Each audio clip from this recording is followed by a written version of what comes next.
El día de hoy vamos a ver el proceso de maceración. Como definición, la maceración, como se dice, es un proceso de extracción sólido-líquido. La etimología de maceración proviene del vocablo maceratio, donde se emplea este término para nombrar al proceso y la consecuencia de macerar. Hablando un poco de su historia, la maceración proviene de un proceso de vino en los años 30 como resultado de una casualidad. Se dice que en esa época estaban transportando uvas y como la uva es un fruto normal, es pesado, esos decidieron estrujarlo y degradarlo, donde al realizar esto retiraban el dióxido de carbono, que parecía ser la causa del peso. Y después de un tiempo comprobaron que la uva se fermentó, dando lugar a un vino afrutado. Y ahora este proceso se aplica a diversas áreas, como pueden ver en las imágenes, para la producción de cerveza, hasta para realizar medicina a partir de las plantas. Para explicar un poco mejor el proceso de extracción sólido-líquido, como pueden ver en la imagen, la materia prima o el sólido tiene un compuesto que pueden ser solubles en algún líquido extractante o disolvente. El primer paso es el disolvente o líquido extracto que se encuentra en ese vasito precipitado. El segundo es la materia prima o sólido que se encuentra dentro del disolvente. El 3 son los compuestos solubles que aún se encuentran en la materia prima y que estos serán los que se verán en el líquido. Pasando al segundo vasito precipitado, se puede observar que los compuestos solubles ya se disolvieron en el líquido extractante, que es el punto 5, y la materia ya que quedó sin los compuestos solubles, como se ve en el punto 4. Ahora hablaremos un poco más del líquido extractante. Se dice que en muchos casos se utiliza el agua como el disolvente de la maceración, pero también se puede emplear los líquidos como ser el vinagre, los jugos, los alcoholes o los aceites vegetales y en algunos casos los aceites esenciales. Un empleo sería en la producción del vino. El proceso de maceración se lleva a cabo cuando los compuestos sólidos de la uva, que son el ollejo o la cáscara de la uva, están mezclados con jugo o mosto. Es aquí donde hay el intercambio de compuestos solubles de la cáscara de la uva hacia el mosto. En las aplicaciones se puede ver que hoy en día la maceración se aplica en diversas áreas, como ser la cocina, la repostería, el consumo directo como sea en las bebidas u otros, o es la coctelería, la medicina o en algunos casos algo afrodisíaco. Además mostraremos algunos ejemplos de las aplicaciones de maceración en algunas áreas. En la gastronomía se abarca cocina y repostería. Se suele aplicar para ablandar, aromatizar o saborizar diferentes productos o para mejorar su conservación. Por ejemplo, en aceite de oliva dejamos macerar con guindillas para dar a este aceite un sabor picante. En bebidas, que también abarca la coctelería, un ejemplo sería el vino. Pero como ya hablamos antes de ahora daremos otro ejemplo como la maceración de pisco de frutas, con frutas, que el resultado sería un cóctel con aromas a fruta. En perfumería se solía recurrir la maceración en alcohol y su técnica consistía en sumergir los pétalos de flores como el jazmín en etanol y agua destilada durante varias semanas. En la herboristería, que abarca las plantas medicinales, en ejemplo sería el aceite de oliva aromatizado con romero, que se aplica para aliviar el reumatismo, hematomas o dolores de cabeza. Como otro ejemplo también sería que a veces el producto obtenido en el extracto propiamente dicho y otras el sólido sin los citados compuestos o incluso ambas cosas a la vez, como ocurre cuando extraemos cafeína del café, ya que podemos emplear el café descafeinado para hacer una difusión tradicional y la cafeína para la confección de refrescos u otros. Elección de la fuente de extracción. Esto es dependiendo del medio. Al emplear podemos dividirlo en 3, que es la maceración acuosa, la maceración aceitosa y este último que es la maceración alcohólica. En la maceración acuosa son maceraciones que se realizan en agua, para ello en caso de flores u hojas que dejará reposar en un recipiente con agua durante 12 horas.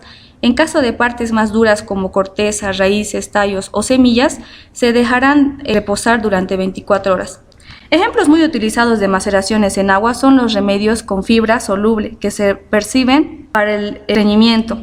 Entre los más comunes, dejar en remojo toda la noche unas ciruelas secas, harina de linaza o chía en un vaso de agua y beberla a la mañana siguiente.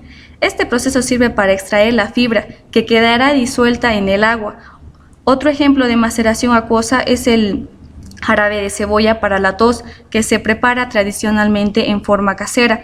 La miel es un líquido acuoso con alto contenido de azúcar que consigue extraer parte de los compuestos azufrados de la cebolla. Las maceraciones en agua se deben consumir o utilizar al poco tiempo de prepararse, dado que en el agua pueden desarrollarse fácilmente las bacterias y deteriorar el producto. Esto mayormente tiene que estar refrigerado. Las maceraciones alcohólicas, cuando las maceraciones se realizan en alcohol o en vinagre, vino u otras bebidas alcohólicas, en este caso el proceso debe alargarse desde varias semanas a varios meses. A veces hace falta años para conseguir una maceración completa. Una vez macerado el producto, se debe colar o guardarse en un recipiente opaco de cristal. No se debe conservar nunca el alcohol en botellas de plástico. Existen unos recipientes especiales de cristal que ya se lo va a mencionar más adelante. Las variables de la maceración, en principio, como les había mencionado, es el recipiente. Antes de mezclar frutos, insumos o sustancias aromáticas, es mejor hacer varios macerados y luego mezclarse en el resultado final. Macerar en botellas de vidrio, ya que el vidrio es un elemento neutro. El tiempo debe ponerse en lugar fresco donde no le llegue la luz del sol, ya que este suele ser agresivo con las sustancias colorantes naturales, y vale recalcar que a mayor tiempo de exposición, mayor extracción. La temperatura. Para este caso existen dos tipos de maceración, que es uno en frío y uno en caliente.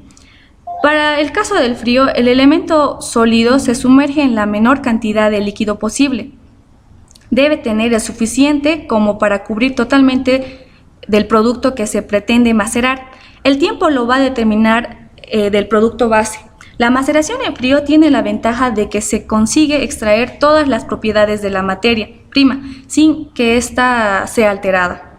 Para el segundo caso, que es la maceración en calor, se sigue el mismo proceso que de macerar en frío, pero varía el medio en el que se va a extraer. También el tiempo necesario para sustancialmente, pues el calor altera el proceso de extracción. Como referencia podemos establecer 3 meses de maceración en frío, que correspondería a 2 semanas de maceración en calor. Tiene una desventaja este macerado en calor a comparación al frío. La maceración en calor no consigue una esencia integral de la materia prima. Además, se altera ciertos compuestos termolábiles. Frente a esto, se intenta dar solución acortada a los tiempos de extracción mediante extracciones con corriente de vapor. Pero muchas veces, para acortar más los tiempos de extracción y que las sustancias pasen el menor tiempo posible a elevadas temperaturas, se van extrayendo con corriente de vapor. Se debe agitar constantemente al menos de 2 a 3 veces al día para mejorar la absorción de los compuestos. La temperatura mejora la extracción, pero debemos recordar que también evapora el alcohol. Para obtener un producto final de cualquier proceso de maceración se anticipa o se realiza dos procesos más, que es la filtración, proceso en el que se retiran las materias orgánicas, y la decantación, que en este se encarga de reposar líquidos con el fin de que se acumulen los residuos sólidos en el fondo, y estos generalmente se decantan con mangueras. Bueno, los factores que afectan el macerado. Estos factores dependen a qué proceso esté destinado el uso de la maceración. Generalmente está destinado a la industria alimentaria, siendo más exactos en la elaboración de la cerveza y el vino. Tomando en cuenta estos últimos procesos, tenemos los siguientes factores. Antes podemos ver unos factores que son a escala general. Estos factores dependen que estén unidos al soluto, como por ejemplo su naturaleza, el tamaño de su partícula, su contenido de humedad y la cantidad. Además de factores que estén relacionados con el solvente, como ser la selectividad y la cantidad. A nivel industrial, en la industria alimentaria, prácticamente son la temperatura, el tiempo, el pH, la densidad de empaste, agua de maceración y modificación de la malta. Estos factores ya están previamente tabulados y en el caso de ser variados, pues llegarían a provocar errores en la maceración, lo cual no queremos. Bueno, en los equipos a escala laboratorio del proceso de maceración, los equipos más utilizados para un proceso de maceración son de materiales de acero, de plástico resistente al calor. Las neveras de camping siguen apareciendo como una opción válida y práctica, pero cada vez más proliferaron las ollas de aluminio. La olla de cocción de aluminio es un tipo de olla que por sus características como electrodoméstico conectado a la corriente eléctrica permite mantener la temperatura constante largos periodos de tiempo. El filtro macerador es el uso de una nevera de camping como un macerador, como lo pueden observar en la imagen, proviene de con aislamiento, o el macerador Zapap que es un macerador con falso fondo eficaz y barato. Consiste en 2 cubos de polipropileno de 20 litros, en este caso que van encajados uno dentro del otro, estando microperforado en el fondo del interior y disponiendo de una salida el exterior, provista de un grifo o manguera. Bueno, hablando de los equipos a escala industrial, prácticamente para la maceración pueden ser estática, que son los grandes y cesados. En ellos, soluto está en contacto con el solvente durante un tiempo necesario. Este tipo de proceso está prácticamente abolido en escalas industriales y fue sustituido por los equipos con agitación. El movimiento de la droga o soluto y del solvente pueden ser alcanzados por medio de un agitador interno o por giro completo del recipiente alrededor de un eje. Bueno, podemos empezar con un equipo de extracción con agitador mecánico, que en el punto 1 tenemos la entrada del soluto, seguido de la descarga del mismo en el punto 2. En el punto 3 es el eje y por último los brazos de agitación, que son el punto 4. También tenemos el equipo de extracción horizontal. En el punto 1 y 2 vemos la descarga de sólidos seguidamente del punto 3, que son los rodamientos del equipo. El punto 4 que muestra la entrada del vapor, el punto 5 que es la entrada del solvente, el punto 6 que llegaría a ser la descarga del extracto y por último el punto 7 que es la salida del vapor. También tenemos un equipo para la maceración dinámica, que previamente habíamos dicho que es el movimiento de nuestro reactor. Prácticamente es el mismo equipo de maceración a los anteriores, con la diferencia de moverse todo el equipo a través de un eje central, como habíamos dicho. También tenemos un equipo de extracción de Nauta. Este está provisto de una camisa de vapor y de un agitador de tipo sin fin, que mueve el sólido de abajo hacia arriba, montado en un pivotante, que ejecuta un movimiento de rotación alrededor de la pared del equipo. Una vez realizado la maceración, tenemos una prensa de cesta para los extractos. Para retirar la parte del extracto retenido en la droga o soluto se utilizan prensas de cesta. El modelo más simple consiste en una cesta metálica con paredes perforadas y un pistón operado manualmente a través de un tornillo sin fin. Bueno, como conceptos extras, los conceptos básicos de maceración, en este caso para la cervecería, existen 3 sistemas.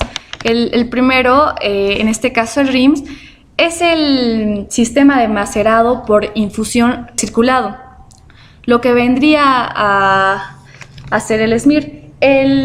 Como lo pueden observar en el gráfico, el diseño es un sistema tipo RIMS que parece a un sistema tradicional de macerado de 3 cuerpos, con la olla que se puede observar en la parte superior para calentar agua, una olla de hervido y un filtro macerador convencional. Lo interesante es que en su configuración permite que durante el macerado se recircule el mosto de forma continua mediante bombeo y calentando por una resistencia eléctrica. Esta resistencia mantiene la temperatura de macerado y en caso de necesitarse puede elevarse la temperatura para hacer diferentes escalones de maceración. El mosto saldría por la parte inferior del filtro macerador y es reintroducido por la parte de arriba. Como la fuente de calor es eléctrica, es muy fácil acoplar controles automáticos, por lo que el diseño puede incluir medidores de temperatura y circuitos de control, debido a que el RIMS circula el mosto a través de la cámara de grano. Se puede un recirculado o filtrado continuo y para empezar a recoger el mosto de la olla de hervido. Solo habría que poner llaves de paso para dirigir el flujo del mosto en una dirección o en otra. Otro sistema es el HERMS, que es el sistema de macerado recirculado por intercambiador de calor. O sea, es casi similar al RIMS, salvo que la resistencia eléctrica es reemplazada por un intercambiador de calor. Como lo pueden observar, le introdujeron en la olla un intercambiador de calor. Lo más típico es usar un serpentín similar al que se usa para el enfriado del mosto por inmersión dentro de la olla para calentar agua que hará la función del intercambiador de calor. El diseño tipo Hermes puede usarse para elaborar lotes de gran tamaño.